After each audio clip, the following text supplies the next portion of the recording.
We back. We back. We back and we black, y'all. Welcome to Talk Black to Me. It is 2022. We haven't made a video since 2020. It's been a long time, y'all. So it's time to get focused. It's time to talk black to me. I am Mrs. Talk Black to Me, and this is Mr. Talk Black to Me. You know what it is. Today is his birthday, y'all. Woo! Big 3, 4. So how does it feel to be 34? It feels good. I feel blessed. I feel great. I look great. I ain't aging out a bit because my black do not crack. You know what I mean? And life is lovely. And I had to thank the Most High that I'm still here.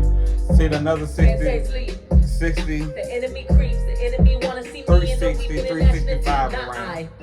So. Well, I would like to say I am grateful to see another 365 with you. So praise Yah for birthdays. I think right now with everything that's going on, it's so important to just be grateful for waking up a new day. But to have a birthday and another chance to, get this thing right with Christ, with, Yeshua, whichever terminology you use to acknowledge him. We use Christ and Yeshua and the Most High and Yah interchangeably, so you will hear us say those words, but we are not hung up on one or the other. I would say I love Christ Jesus. The same person. Yeah, so anyway, I just had to make that clear. Another thing I want to get clear is, you guys see my hair wrap? See my little earrings? I am representing because it is Black History Month, okay? And I would love to start this video off by talking about somebody that inspired us. So I want to start with you, babe. Who is somebody that inspired you? Well, somebody that inspires me. Because I think I know where you're going to go. And I'm going to lean the same way, is Pastor Darby. Great man of God, a great father, a great husband. And for those who never had a father to show them that and show them things, he's a great person to look to and to lean on his messages, because it'll really teach you and grow you into a man, husband, father, man of God that you should be and want to be, to inspire to be. And he was just as genuine when you met him in person or watching his videos online, or however you ever met him or seen him. He's just as genuine, and he have inspired so many young men like myself. And I will give an honorable mention to Minister Tayu and Yakoba of T.I. Ministry, which is End of the World Ministries, for y'all that don't know. The way they explain the scriptures, break down the scriptures, just the way that they study and go about it. Sometimes it's mind blowing to me, because I'm like, where do they find this stuff at? Just the way that they do it. And Pastor Darby also was a big studier and always said, don't take my word for it, go find it for yourself. So I am very, very happy and elated to mention them men. Pastor Darby definitely foremost and first, and Minister Yakoba and his brother Minister Tayu, the way that they break down the scriptures, the way they love their people, and the way that they care about their people, I take my hat off to them. Yeah. Well, someone who inspires me is Minister Missy Darby. She is the wife of Pastor Stephen Darby. I just admire her strength. I admire her regalness. She, carries herself very queenly. That's why I'm channeling my inner Minister Missy right now. I just admire the woman of God she is, the mother, the wife. Even though Pastor Darby has since passed on, she still referenced her husband in high regard and will never let nobody disrespect him or his ministry that he started, that she and her family continues to carry the torch for. So she is just a wonderful person that I admire from afar.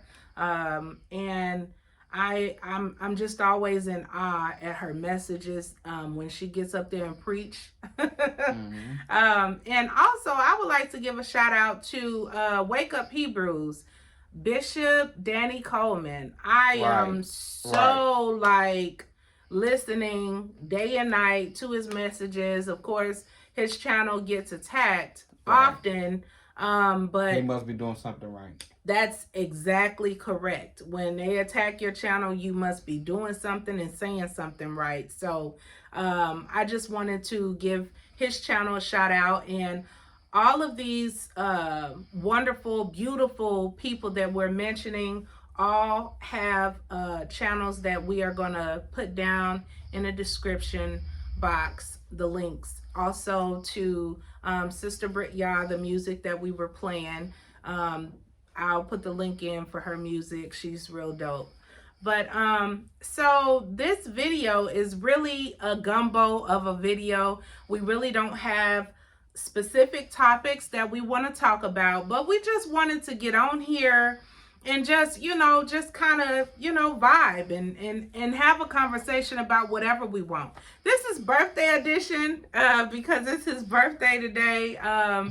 And so this is a special video because I honor my husband, and birthdays were something in the past I think neither one of us really made a big deal out of, but as we all see what's going on around the world and where we are today, the state of our world is really in chaos right now. So I think it's so important as husband and wife to celebrate each other, to celebrate another year, to be here together, and we praise the Most High Yah because he has blessed my husband to see another year. He don't look a day old, over 21. Black don't crack, okay? And so I'm very honored to be sitting next to him on his birthday and being able to just honor him and, kind of let him steal the show. But nevertheless, the first thing we're going to talk about is correctiveness. A lot of people don't know who we follow. So as you can see, when we started our video, we talked about many people that we admire, that inspire us, and that also we follow their channels, we follow their ministries, we even sow into their ministries, okay? So with that being said, we are very knowledgeable of a lot of things. And although we don't have a big following, we don't have a lot of subscribers, none of that matters when it comes to all the knowledge in our big heads, okay? So I said correctiveness. I have a problem when people want to correct us in any kind of way, or let me reframe that. When people try to address us in a manner as if we are not well taught or well learned individuals. We both individually and together, because he is my husband, he is my covering. We have been on this walk with Christ together, learning about who we are. We know we're Israel. We know we're Hebrews. We have no shame in that, and saying that, and expressing that. But people be like, what they doing? What they got going on? A lot of people question what do they believe in Jesus? Do they believe in the Bible? Yeah, are they Hebrew Israelites? We believe in all of that. That's why I have to make clear. We believe in I have Jesus, this beautiful wrap on everything. Because we believe in it all. We do. And I have this beautiful head wrap on because I'm representing, of course, where we all come from, but this is Talk Black to me. So this is my Black family, okay? And we're representing us, and So I wanted to talk about correctiveness to correct people about where we stand, what we believe in, and who we are. Who we are at the core and what our foundation is. Our foundation is we are followers of Christ. Followers of the Messiah. And the core of us is to love. We love all people, no matter their race. But that don't mean that you get out of jail for free card. Because when you do something stupid, we will call you out. I don't care if you black. I don't care if you Asian. I don't care if you white. I don't care if you Hispanic. Whatever your nationality is. If you do something that offends me or my people, or you do anything that I feel like you was out of line, we will call you out. And especially when it comes to historical facts, we can't try to sugarcoat our history. Speaking of Black history, you know, that is definitely in correlation to slavery, the transatlantic slave trade, and the bondage that our people was in and that we're still in a lot of ways, you know, and talking about who were the oppressors. We can't sugarcoat the story. Right. It is what it is, and we're not going to. And the shameful acts that came with it. A lot of shameful acts that they don't even speak about. They don't want to speak about and don't want to even have it spoken about, because there was a lot more shameless acts. Shameful acts that came with the whole slave trade and slavery and all of that. But I will touch bases on something, and I'm going to hit it, and I'm just going to hit it and quit it, okay? And this is the reason why I brought up correctiveness. Come back on any post or anything that we post, any video, any Facebook post, anything trying to debate us. You know who we talking to. The next time I will call your name out. I will not spare your name. I'm not going to put your name out there because I do have a level of respect for you from a couple of years ago. Something that you did and said at a time where I felt like a lot of people wasn't really speaking that's in your stature. But out of respect, I won't say your name this time. And I'm pretty sure you'll probably see this. We're not with the debates. We don't care about debating. We're not going to debate.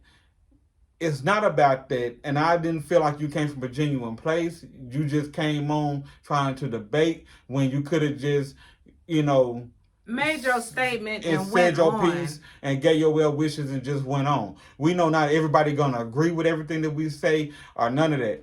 But if you're not going to agree or come from a place of, you know what, they trying to get going or whatever, how can I be assistant to you or anything like that, then just keep it pushing. Because at the end of the day, we know what we know. We know what we're talking about. And I'm somebody that I know. We know. So keep it pushing. We're not here to debate. We don't want to debate. We don't need your whatever, because it was irrelevant. We don't need your correctiveness. Because it wasn't nothing to correct. It was irrelevant. You was irrelevant on that post. So just keep pushing. And I said correctiveness, but you know, I am one that hold many degrees and working on another one. So don't try to correct my speaking, okay? I just wanted to address that because people need to know that we are not ignorant when it comes to history, when it comes to the word of God, when it comes to prophecy, when it comes to world events, and when it just comes to the state of Israel. Israel, I'm speaking of those that look like him and me. I'm not talking about them folks over there with the little curls on the side. At the railing wall doing this. Yeah. All day long. No, we ain't talking about We're not talking about them. So, you know, I just wanted to get clarity on that, you know. And we can never be anti-Semitic because we are Semitic. You better go back and do your homework. You can't call the people that's Semitic anti-Semitic. We can never be. You can't call us anti-anything. That's like saying we racist when we don't have no kind of power to deny anybody anything according to their race. So we can never be racist. We can be prejudiced. Yeah, and also according to the definition. But we're not anti anything. Like I said earlier, We're not anti any, ethnicity, race. We're not. We love all people. The core of us is we love all people, but most importantly, we are for our people. Our people are, some of the most specialist people in the world. We're special to God. We are the apple of his eye. And I know we don't feel that way. I know the state of where we are today, it don't seem that way because we're at the bottom. But just know, the more videos we do, and also the links that I'm going to provide in the description box that has wonderful, informative platforms like the End of the World Ministries with Minister Yacoba and Minister Tayu, and Wake Up Hebrews with Bishop Danny Coleman, and as well as Stephen Darby Ministries. These are different YouTube channels that can, inform you and encourage you, or hopefully spark you to do your own research. So, okay, we've talked and touched on that. Now let's keep going.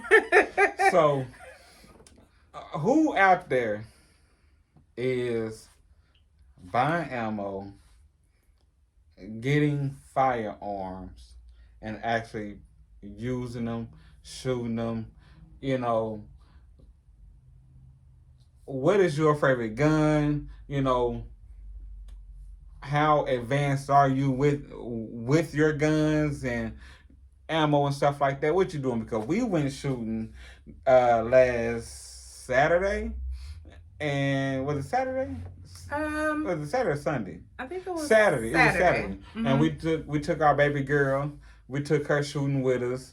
She shot the 38 special a couple times, and she wanted me to hold her hands while she shoot it. I wanted to, but the white guy was prowling around and stuff. Like, hey, you can't be in her. You can't hold a gun. You can't help her hold it. He was a licensed instructor there. Obviously, for all of us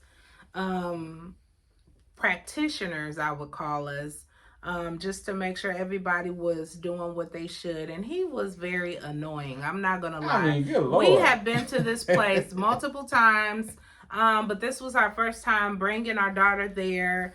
And we are wanting her to get comfortable with shooting. Now, obviously, white people start their children at a very young age, and they don't start them at a gun range. They just take them right out to the country. And but when you got land like that, you can do it like that. No, yeah, when you got land, when you got wealth, when you got access to do it that way, you can do it that way. But anyway, we like he said, we took baby girl there, and it was it was a controlled environment, so we were not able to kind of be there with her, hold the firearm with her as she aimed and shot the target. But we are happy to say she was able to do it on her own. She shot a total of 10 rounds. 38 special only hold 5 rounds a shot.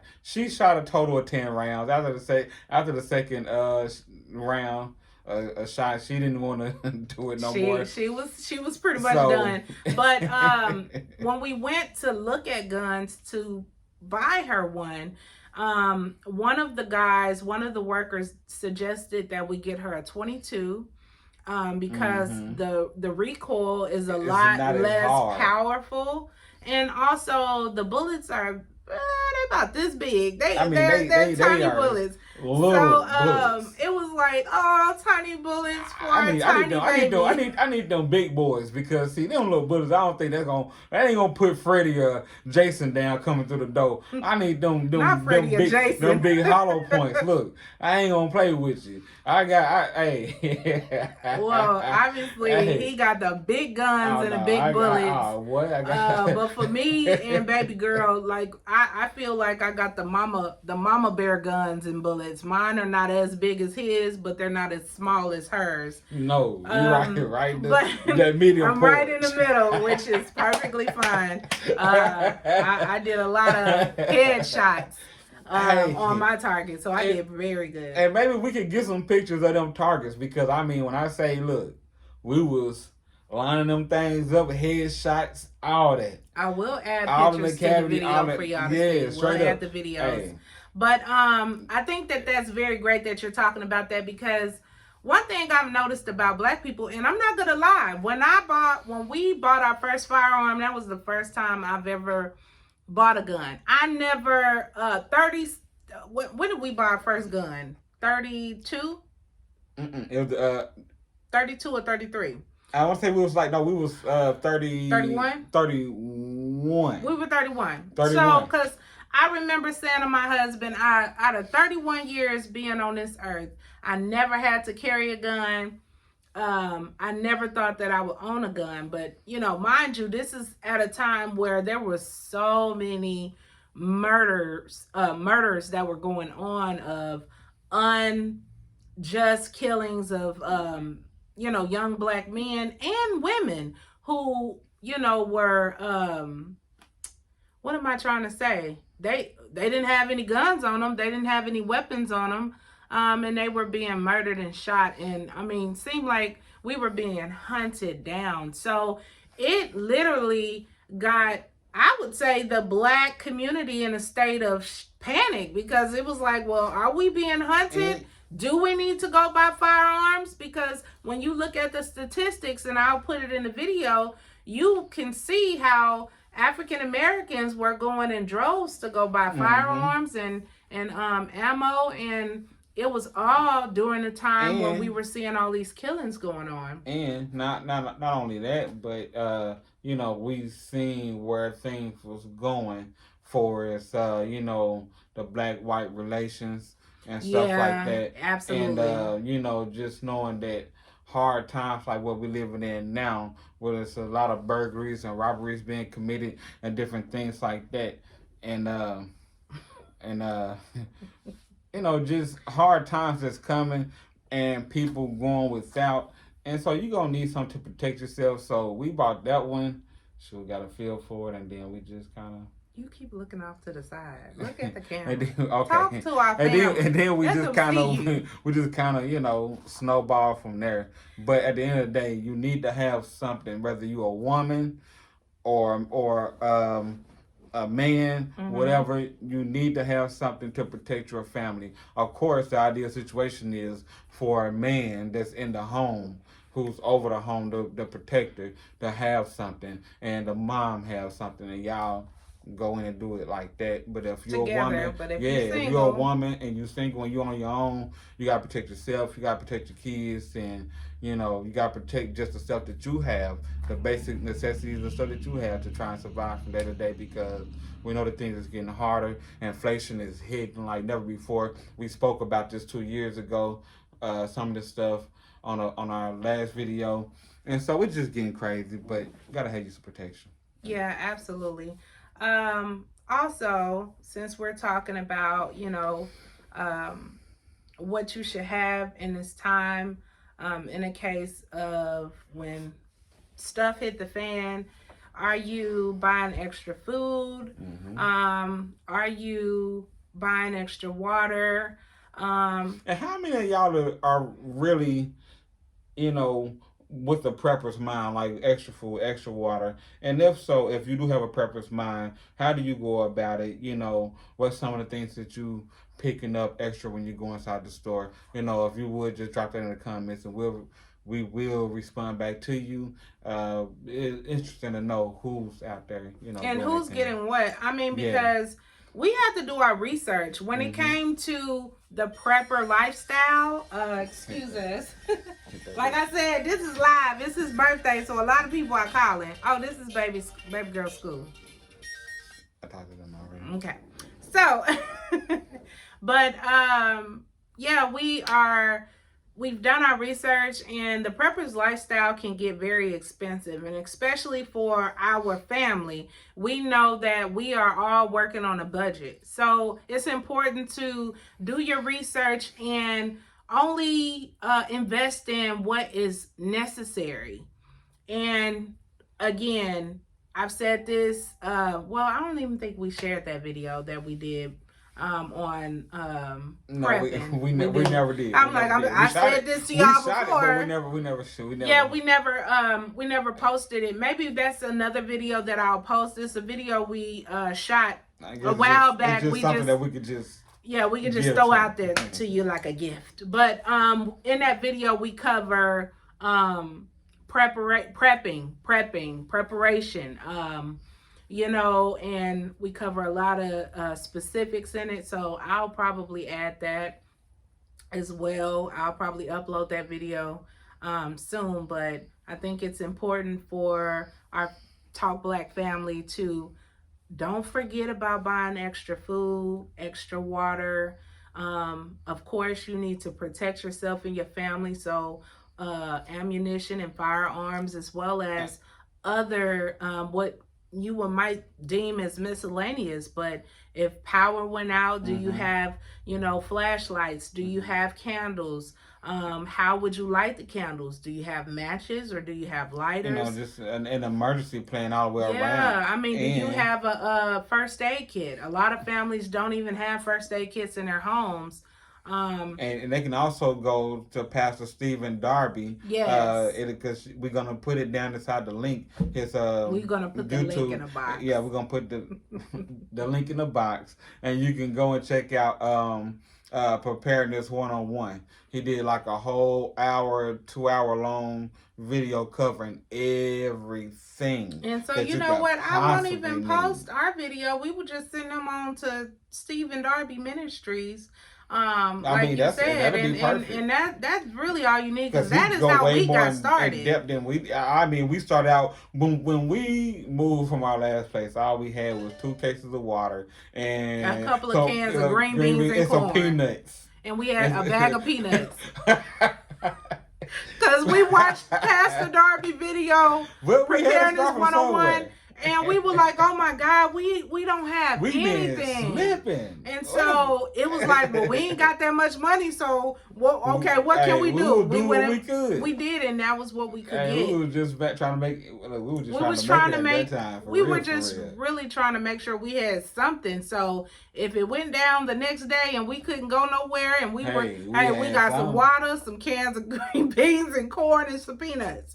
Obviously that was years ago. We have since allowed for ourselves to study more and to focus on what we truly need and work towards getting all those things. So we just want to put huge emphasis on our Talk Black family, not forgetting to prepare for any kind of disaster, whether it is natural or man-made, natural, war, just shortages, even if you suffer from a job loss, don't you know how much easier it would be if you lost your job and you didn't have to worry about, say you got some money put back for a rainy day, you got plenty of food stored away. Do you know how much easier that would make life for you? You can focus on getting another job and trying to get things back on the right track. Yeah, that would be so much easier for you. Trust me. So okay. It has its benefits, multiple and plenty of benefits. It does. Even if you're not, like he said, preparing for a natural disaster or a man-made disaster like war or whatever, any situation that may arise. Shutdowns, like we just seen, like we experienced 2 years ago. Right. Any situation that arises, having some extra food, water, making sure you have protection, making sure you're going out and learning how to use that protection and feeling comfortable with using your protection. These are all things that we think our Talk Black family should be focused on and not forgetting. Another thing that I just want to throw in the pot, since we are, we making gumbo right now. That's what the topic is for our video, because we're just wanting to talk to y'all. We just want to talk to y'all on my baby's birthday. This is his birthday, and we have dinner reservations set coming up. I should be on my Zoom class right now too. I'm gonna get that big boy steak. And on that note, I don't know. I think we might have to check out. Oh, we better check out this thing. We better check out. Ooh. Okay. Well, look here. I just wanted to let you guys know that we are definitely informed on what's going on, and we're going to talk about it all. We're going to talk about the state of Israel and how we have got to pull it together. We have got to stick together, and whether you know who you are or not, you need to obtain a relationship with the Most High. You need to work on that, water that relationship, because a lot of people are falling away. A lot of people are going their own way. And that is really a recipe for disaster, okay? That's the most important thing. You guys need to find Christ more than anything, for yourself, for your family, for your soul. And we are going to talk about some madness and foolishness that's going on. The Super Bowl just happened. I'm gonna tell you right now, I'm not one who is into sports. Look, I really don't you start with your sports bashing. She was so upset because the store was so crowded because people were trying to get stuff for their last minute Super Bowl parties. And it don't even matter. Any holiday, any pagan holiday that is going on, the stores are packed, the lines are long, and I just be over it all. But Chicago Bears in the house. What's happening? Well, if that's the case, Oakland Raiders. Yeah. Well, Las Vegas Raiders now. And they're gonna always be the Oakland Raiders, okay? Yeah. But anyway, I mean, the Super Bowl happened. I wasn't impressed, but for those who really care about it, like. We did watch it. We didn't watch it. He watched the game. I tuned in to, of course, the parts that a lot of people tune into, the entertainment, the halftime. I wasn't impressed. But anyway, we just have so many things to talk about with you guys. We like to say we're bringing you to our table, so pull up a chair and enjoy the conversation. Like, share, and subscribe. Comment at the bottom on topics that you would like us to cover. We want to get more into talking about the Black family. We would love to talk more about just us. And when I say us, and everything I mean involved with it, the good, the bad, the ugly. Yes, the us, amazing, all of this beautiful melanated people. We want to talk all things Black. Okay, so we're gonna end our video here. We went on for about 32 minutes. And we gonna end it right. We gonna end it here. But remember that all skin folk are not kinfolk. Talk Black to me, our perspective, our way. Peace. We love y'all. We out. Love you guys.